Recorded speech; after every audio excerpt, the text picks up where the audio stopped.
शब्द। मित्रों नमस्कार। आज अपने इस नए वीडियो में हम लोग एक नया टॉपिक पढ़ेंगे, प्रोनाउन, सर्वनाम।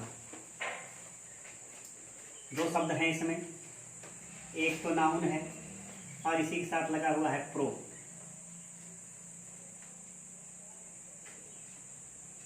प्रो प्रो माने होता है के स्थान पर, प्रो माने और नाउन माने संज्ञा। तो संज्ञा के बदले में प्रयोग किए जाने वाले शब्द क्या कहलाते हैं? सर्वनाम कहलाते हैं। जो शब्द संज्ञा के बदले में प्रयोग किए जाएं उन्हीं को हम क्या कहते हैं? सर्वनाम कहते हैं। डिफिनीशन क्या बन जाएगी उसी शब्दों से? A pronoun is a word used in place of a noun।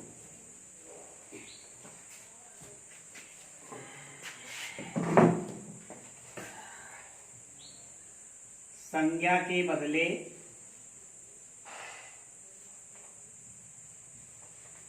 प्रयोग किए जाने वाले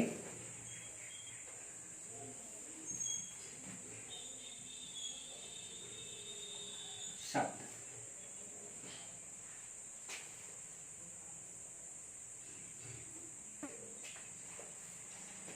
हमने जैसे लिखा, शीला एक छात्रा है। शीला एक मेहनती लड़की है। दो वाक्य हैं, दोनों में शीला बार बार आया है ना। इसको हम इस वाक्य को ऐसे भी लिख सकते हैं, शीला एक छात्रा है, वह एक मेहनती छात्रा है। अब यहाँ शीला और शीला था, एक बार तो शीला आया और दूसरी बार अब हमने शीला की जगह क्या लगा दिया? तो शीला की जगह जो शब्द प्रयोग हुआ उसे क्या कहेंगे? प्रोनाउन कहेंगे। संज्ञा के बदले शीला एक संज्ञा है। क्या है? कौन सी संज्ञा है ये? व्यक्तिवाचक संज्ञा है, प्रॉपर नाउन है। क्या है? Proper noun. तो प्रॉपर नाउन के लिए हो चाहे कॉमन नाउन, सबके लिए जो शब्द प्रयोग किए जाएं, चाहे proper noun, common noun, material noun, abstract noun, जो भी नाउन हो, सब के लिए जो भी शब्द प्रयोग किए जाएं उसके स्थान पर, उसके बदले में, किसी नाउन के बदले में जो शब्द प्रयोग किए जाएं उन्हीं शब्दों को क्या कहते हैं? प्रोनाउन या सर्वनाम कहते हैं। अब सर्वनाम के काइंड्स होते हैं। क्या होते हैं? काइंड्स, प्रकार।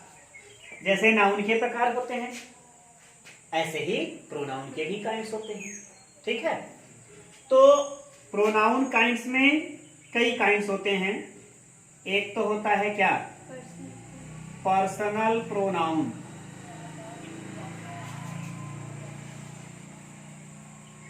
Reflexive pronoun,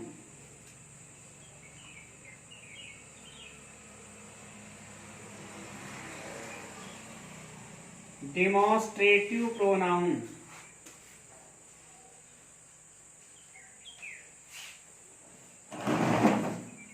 distributive pronoun,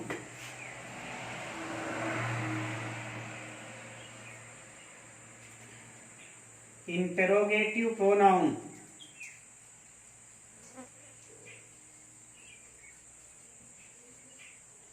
indefinite pronoun,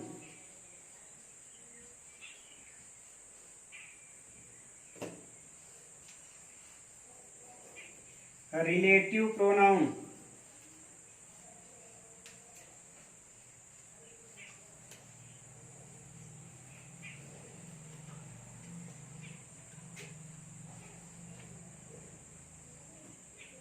एम्फैटिक pronoun,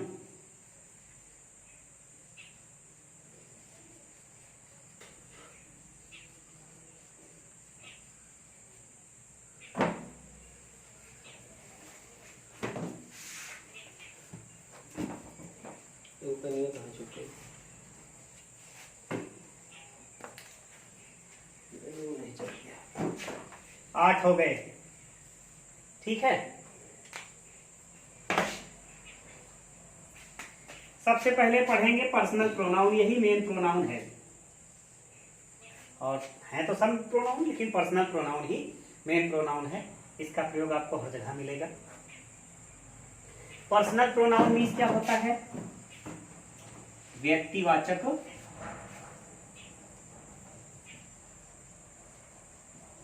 सर्वनाम।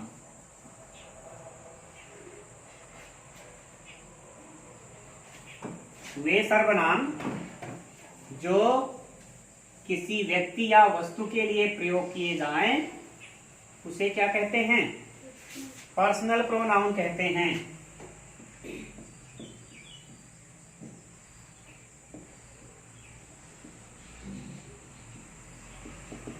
क्या हो जाएगा?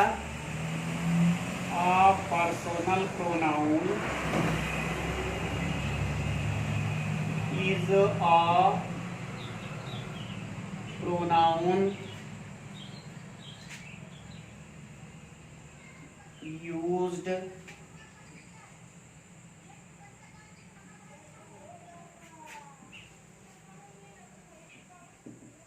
especially for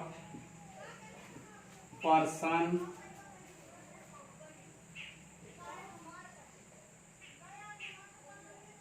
or things।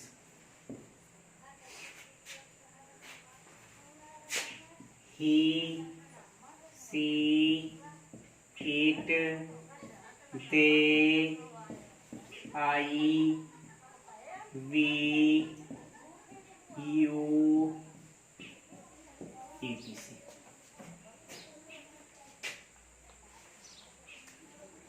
यही है मुख्य पर्सनल प्रोनाउन।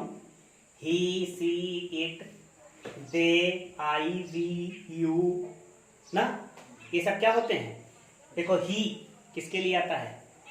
पुल्लिंग के लिए, पुरुष जात के लिए, सिंगुलर नंबर में। ठीक है, किसी व्यक्ति के लिए आता है, जैसे राम के लिए आएगा, मोहन के लिए आएगा।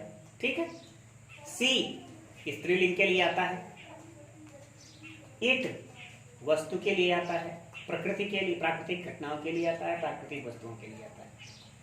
दे बहुवचन होता है, सबके लिए आता है। आई एक वचन के लिए। वी बहुवचन के लिए। You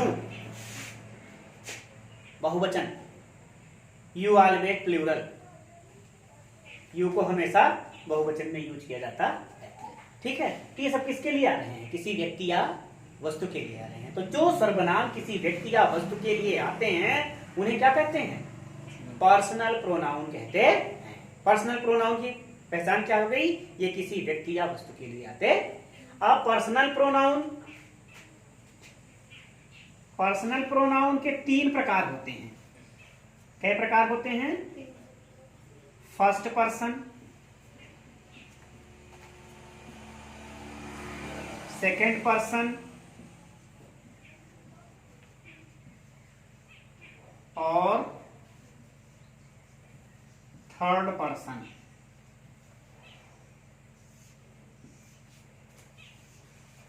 first person, second person और थर्ड पर्सन।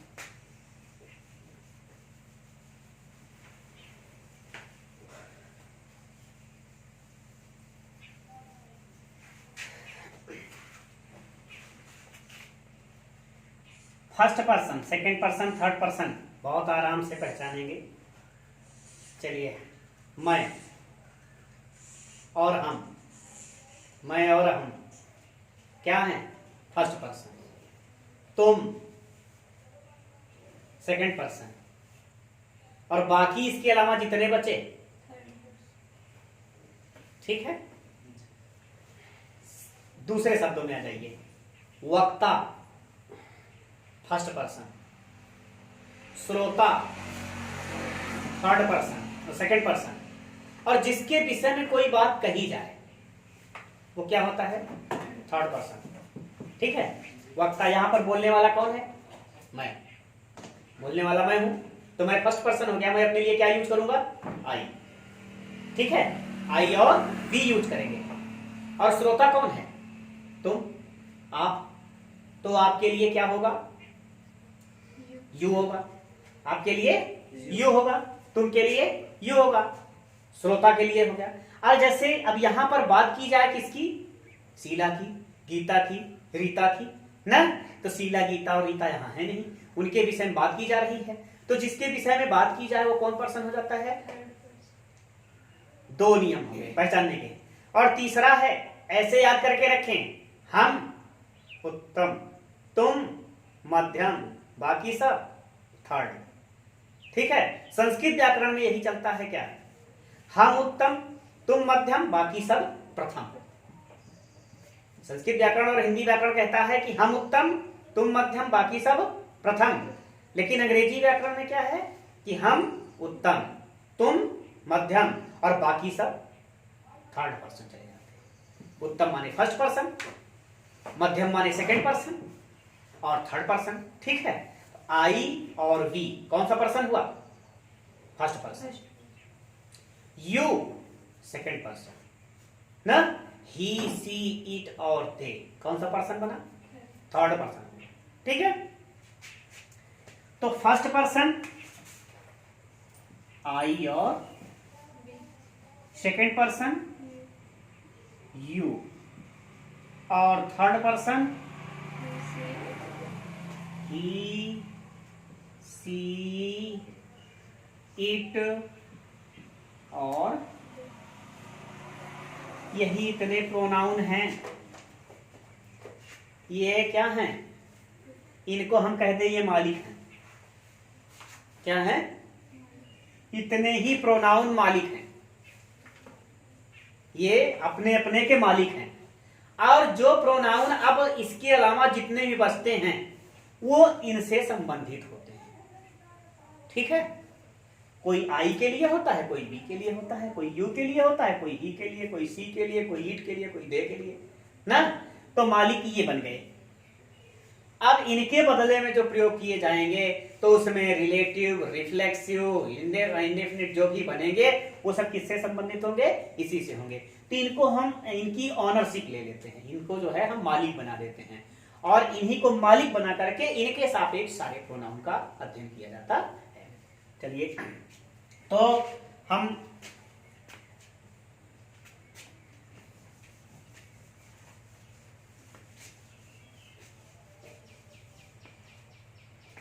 एक तालिका के माध्यम से इसको समझ सकते हैं।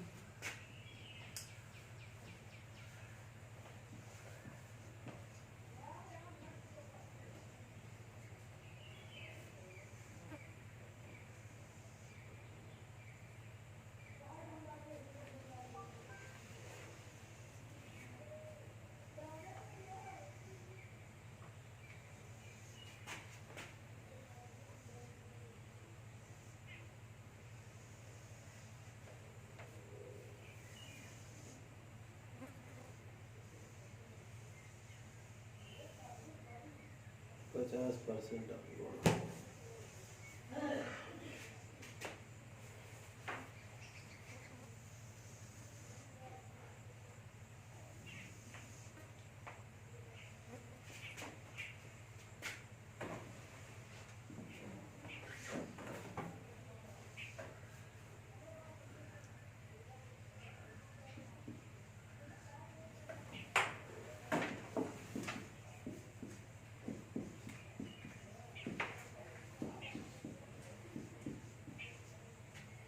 फर्स्ट पर्सन, सेकंड पर्सन और थर्ड पर्सन यहाँ पे केस है। केस मीन्स क्या होता है?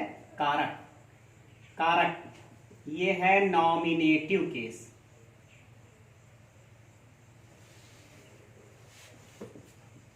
नॉमिनेटिव केस माने कर्ता कारक।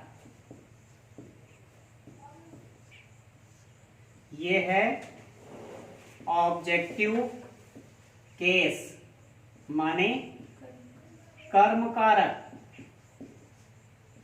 और ये है पॉसेसिव केस माने संबंध कारक। बस तीनों ही कारक हैं भाई, अंग्रेजी में मुख्य 3 कारक हैं। ठीक है, संस्कृत में कितने हैं? 8। हिंदी में 7 है। हिंदी में 7, संस्कृत में 8 और अंग्रेजी में 3 मुख्य कारक हैं। फर्स्ट पर्सन आई और वी, सेकंड पर्सन और third person he she it और दे। अब आई का ऑब्जेक्टिव क्या बनता है? मी। और वी का अस। यू का यू ही रहता है। ही का हिम। सी का हर। इट का इट ही रहता है। और दे का देम हो जाता है। और पॉसेसिव में आई का माई और वी का आवर।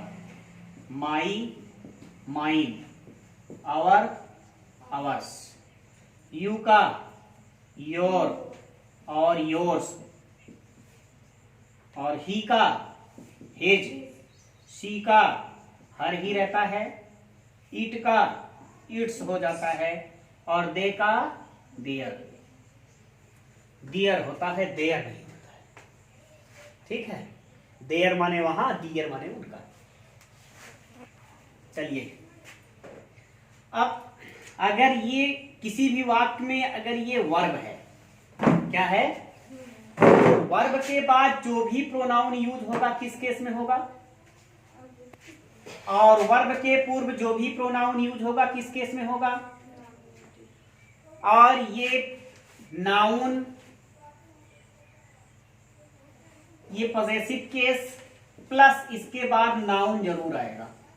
ये कभी अकेले नहीं आता है। My father, my brother, my sister, our uncle, our father, our sister, his father, ये कभी अकेले नहीं आते हैं। इनके साथ हमेशा प्लस नाउन लिख करके आता है। इसको हम और दूसरे शब्दों में जान सकते हैं। ये अपना और अपनी,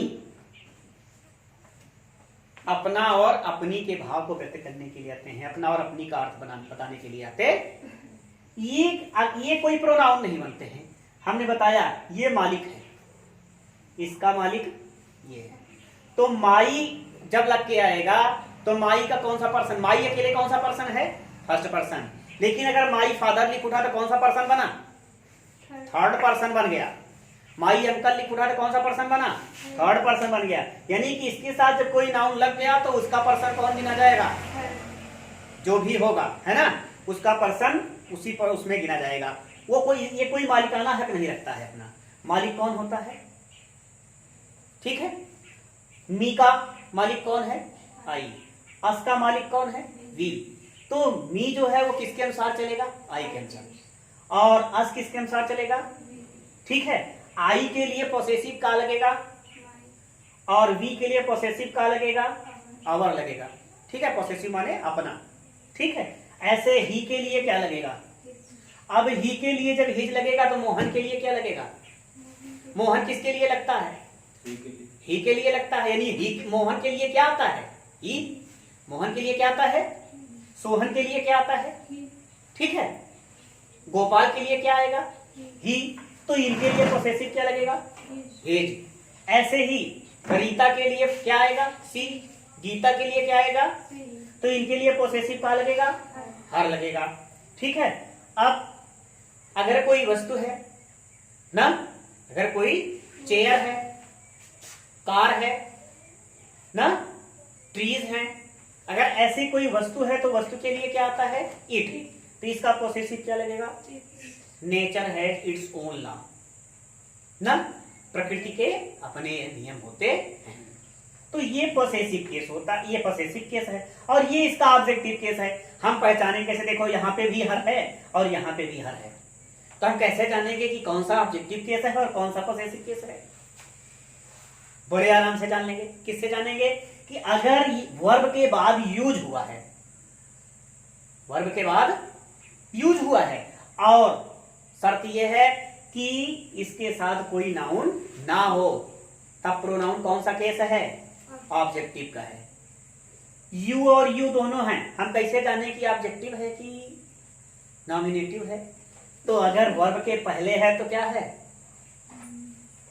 वर्ब के पहले है तो नॉमिनेटिव केस है ना, और वर्ब के बाद है तो ऑब्जेक्टिव केस है, कर्मकारक है। ठीक है। अच्छा, इस तालिका को आप लोग बहुत ही अच्छे से याद करिए। ये तालिका आपको कहां कहां काम देगी? पैसिव वॉइस में काम देगी 1, ट्रांसलेशन में काम देगी 2, डायरेक्ट इनडायरेक्ट में काम देगी 3, और एरर्स जब पढ़ाएंगे हम, फाइंड एरर्स है ना, कॉम्पिटिटिव एग्जाम के लिए, तो वहां भी ये तालिका काम देगी। तो ये तालिका आपको बहुत ही काम देगी। इस तालिका को आप अपने पास इसकी वीडियो वहीं रोक करके और आराम से बनाइएगा वहां पे, और बना करके इसको देखिएगा। चलिए,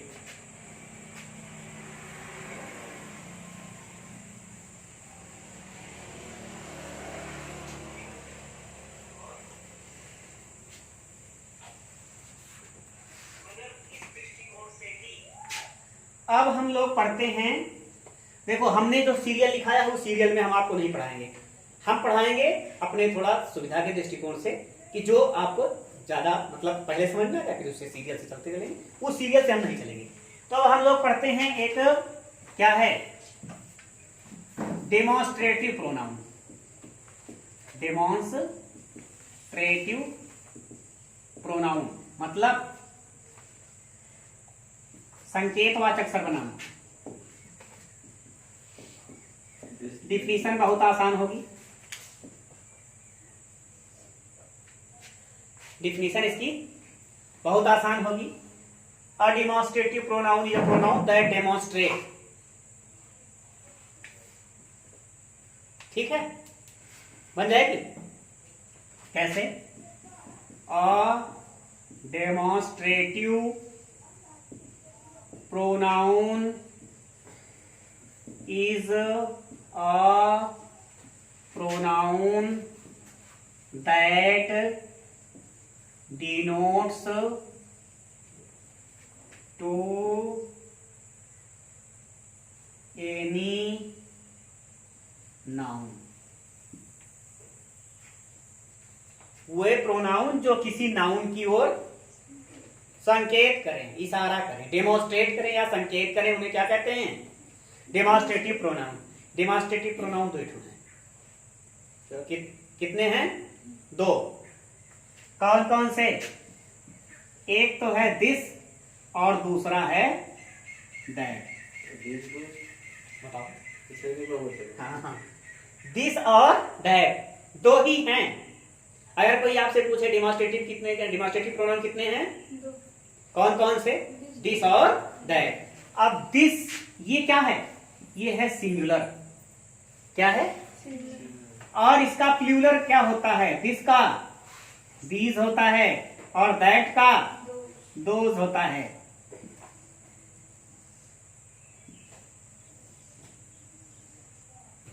ये आपकी टेबल बन गई डेमोन्स्ट्रेटिव प्रोनाउन की। अब देखिए जरा, ये दिस किसके लिए होता है? पास के लिए। और दैट किसके लिए होता है? दूर के लिए। पास के लिए demonstrative pronoun this. This is a pen, हमारे पास है। This is a pen, that is a chair, हमसे दूर हो गई। पास के लिए दिस, दूर के लिए दैट। अब चलिए, these are demonstrative pronoun. These are demonstrative pronoun, ये हमारे पास में लिखे हुए हैं भाई, ये डिमॉन्स्ट्रेटिव प्रोनाउन है। Those are students sitting on their chair, और वो छात्र हैं जो हमसे जो अपनी कुर्सी पर बैठे हुए हैं। तो दीज और दोज सिंगुलर और प्लूरल, और दैट और दोस सिंगुलर और प्लूरल, बट दिस और दैट पास और दूर का बोध कराते हैं ना। कहाँ पे काम देगा? डायरेक्ट इनडायरेक्ट में हम आपको बताएंगे क्या, डायरेक्ट इनडायरेक्ट में एक रूल बताएंगे कि निकट सूचक शब्दों को दूर सूचक शब्दों में आप बदल दीजिए। क्या बताएंगे? जब डायरेक्ट का रूल पढ़ाएंगे तो उसमें हम आपको बताएंगे क्या कि आप निकट सूचक शब्दों को दूर सूचक में बदल दीजिए। तो आप वहां पे दिस का क्या बनाओगे और दीज का क्या बना दोगे? ठीक है ना, याद रहेगा, वहां पूछेंगे। चलिए, तो ये हो गया डेमोन्स्ट्रेटिव प्रोनाउन। डेमोन्स्ट्रेटिव प्रोनाउन समझ में आ गया। अब हम पढ़ेंगे सीधे इंट्रोगेटिव प्रोनाउन।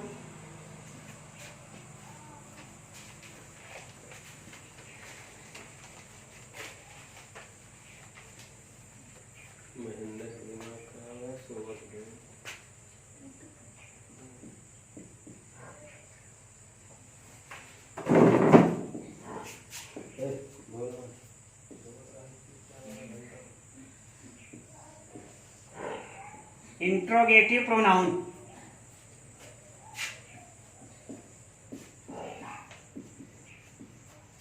प्रश्नवाचक सर्वनाम।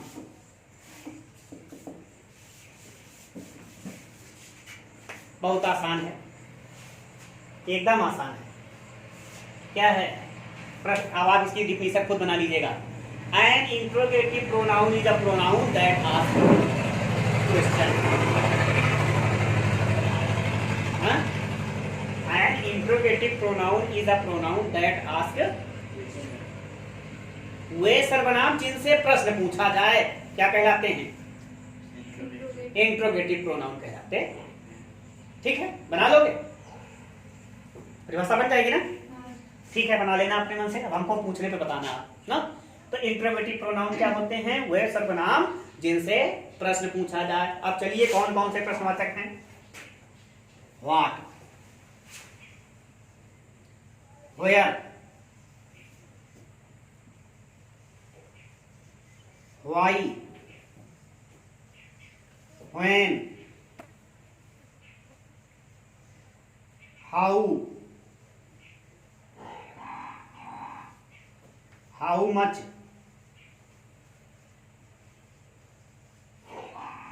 how many,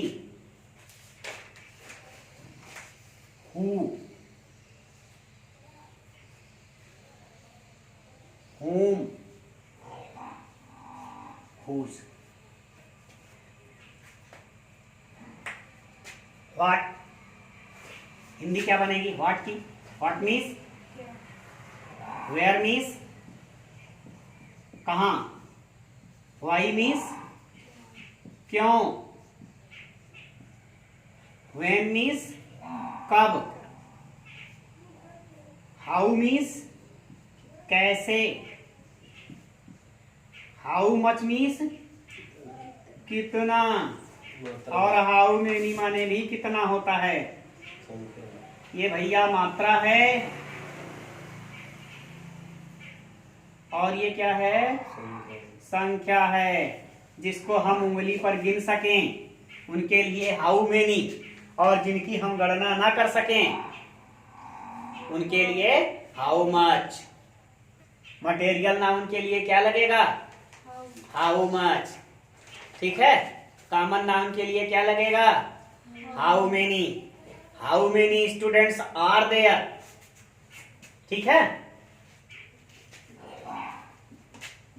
how many students are there. अब देखो कि स्टूडेंट्स क्या है? Common noun. स्टूडेंट्स क्या है? कॉमन नाउन के लिए हाउ मेनी, जितने भी कॉमन नाउन होंगे। How many men were there on the road. ठीक है, तो जितने भी कॉमन नाउन होंगे उनके लिए क्या लगेगा? How many. और जब मटेरियल नाउन आएगा तो क्या लगेगा? हाउ मच लगेगा। How much water is there in the glass. गिलास में कितना पानी है ना? मटेरियल नाउन है, वाटर क्या है? तो मटेरियल नाउन के लिए हाउ मच लगता है। ठीक है। हु, हु माने कौन, और एक और होता है व्हिच। इसके माने भी कौन या कौन सा, कौन सी, किसका किसकी। ठीक है। हु माने किसको, हुज माने किसका किसकी।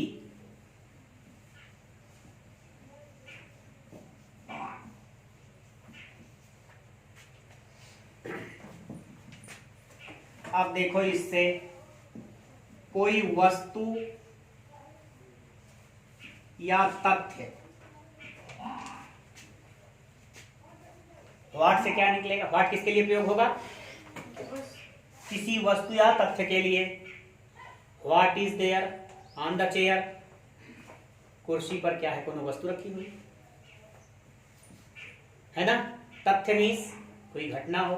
व्हाट हैपेंड, कहा हो गया, कोई घटना होगी ना। तो तथ्य की जानकारी के लिए किसका प्रयोग करते हैं? व्हाट का। और वेयर से क्या निकलता है? वेयर स्थान को बताता है, प्लेस को बताता है। वाई से रीजन, कारण का पता चलता है। व्हेन समय के लिए प्रयोग होता है।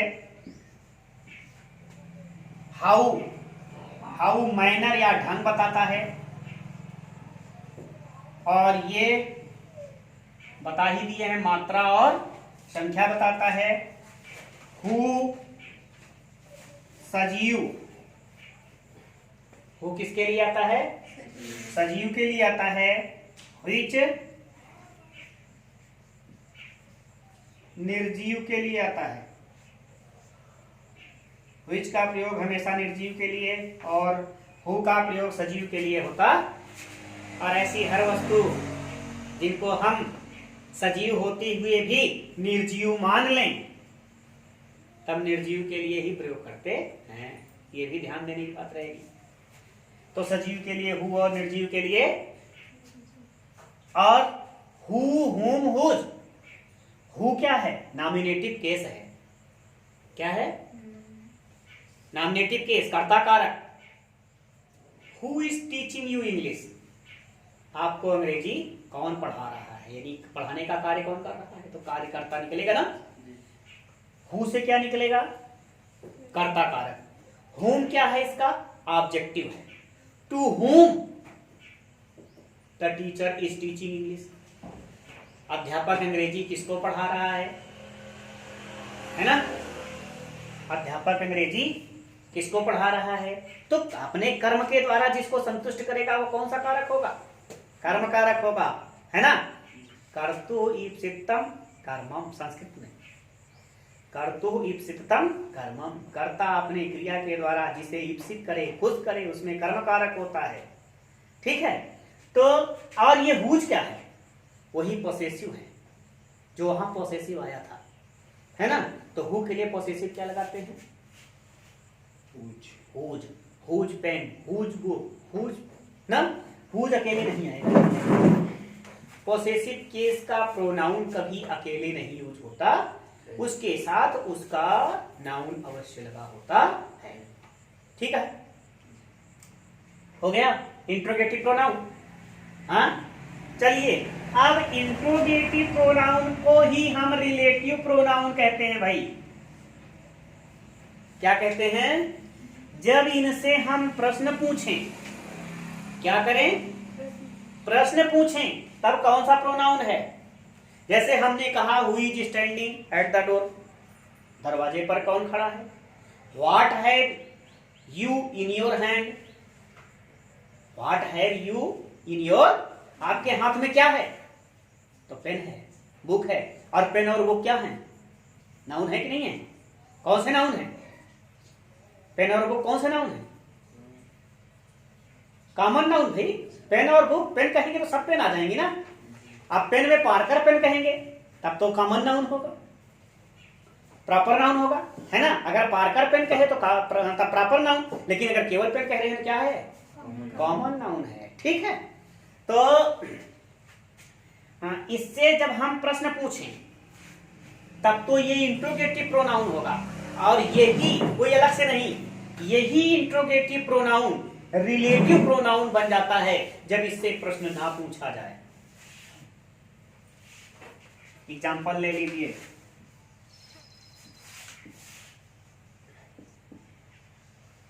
Who teach you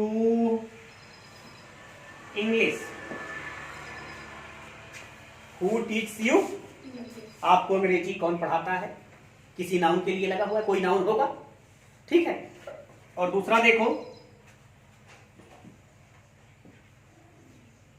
the man who teach you English is my brother. दो चीजें आई,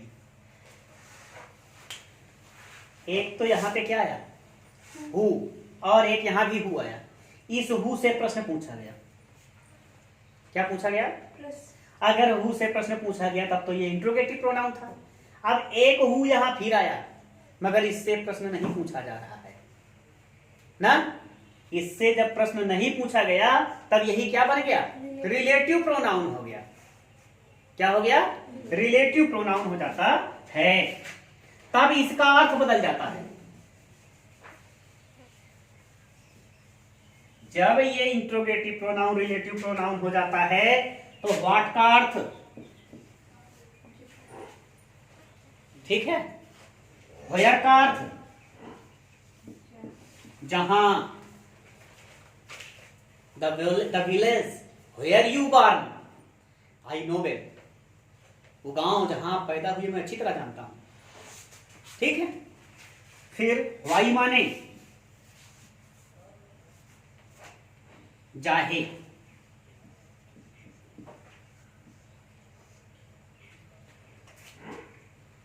आई know why you are crying, हम जानते हैं काहे चिल्ला रहे हैं, है ना। जाहे को चिल्ला रहे हो हम जानते हैं, ठीक है। फिर व्हेन माने जब, हाउ माने जैसे, हाउ मच माने जितना,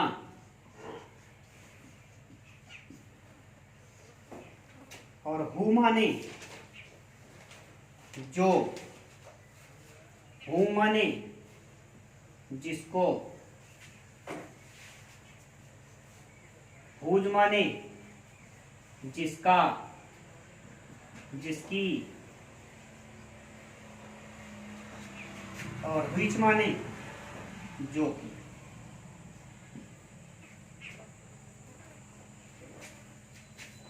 ना इंट्रोगेटिव प्रोनाउन रिलेटिव प्रोनाउन बन जाता है जब इंट्रोगेटिव प्रोनाउन के शब्दों से हम प्रश्न ना पूछें।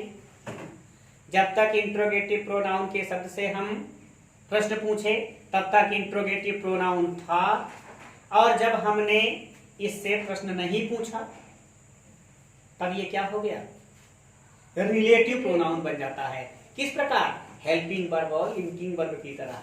जब तक हमने उसको किसी वर्ब के साथ लगाया तो हेल्पिंग, और जब हमने उसको अलग कर दिया, मेन वर्ब बना दिया, तो क्या हो गया?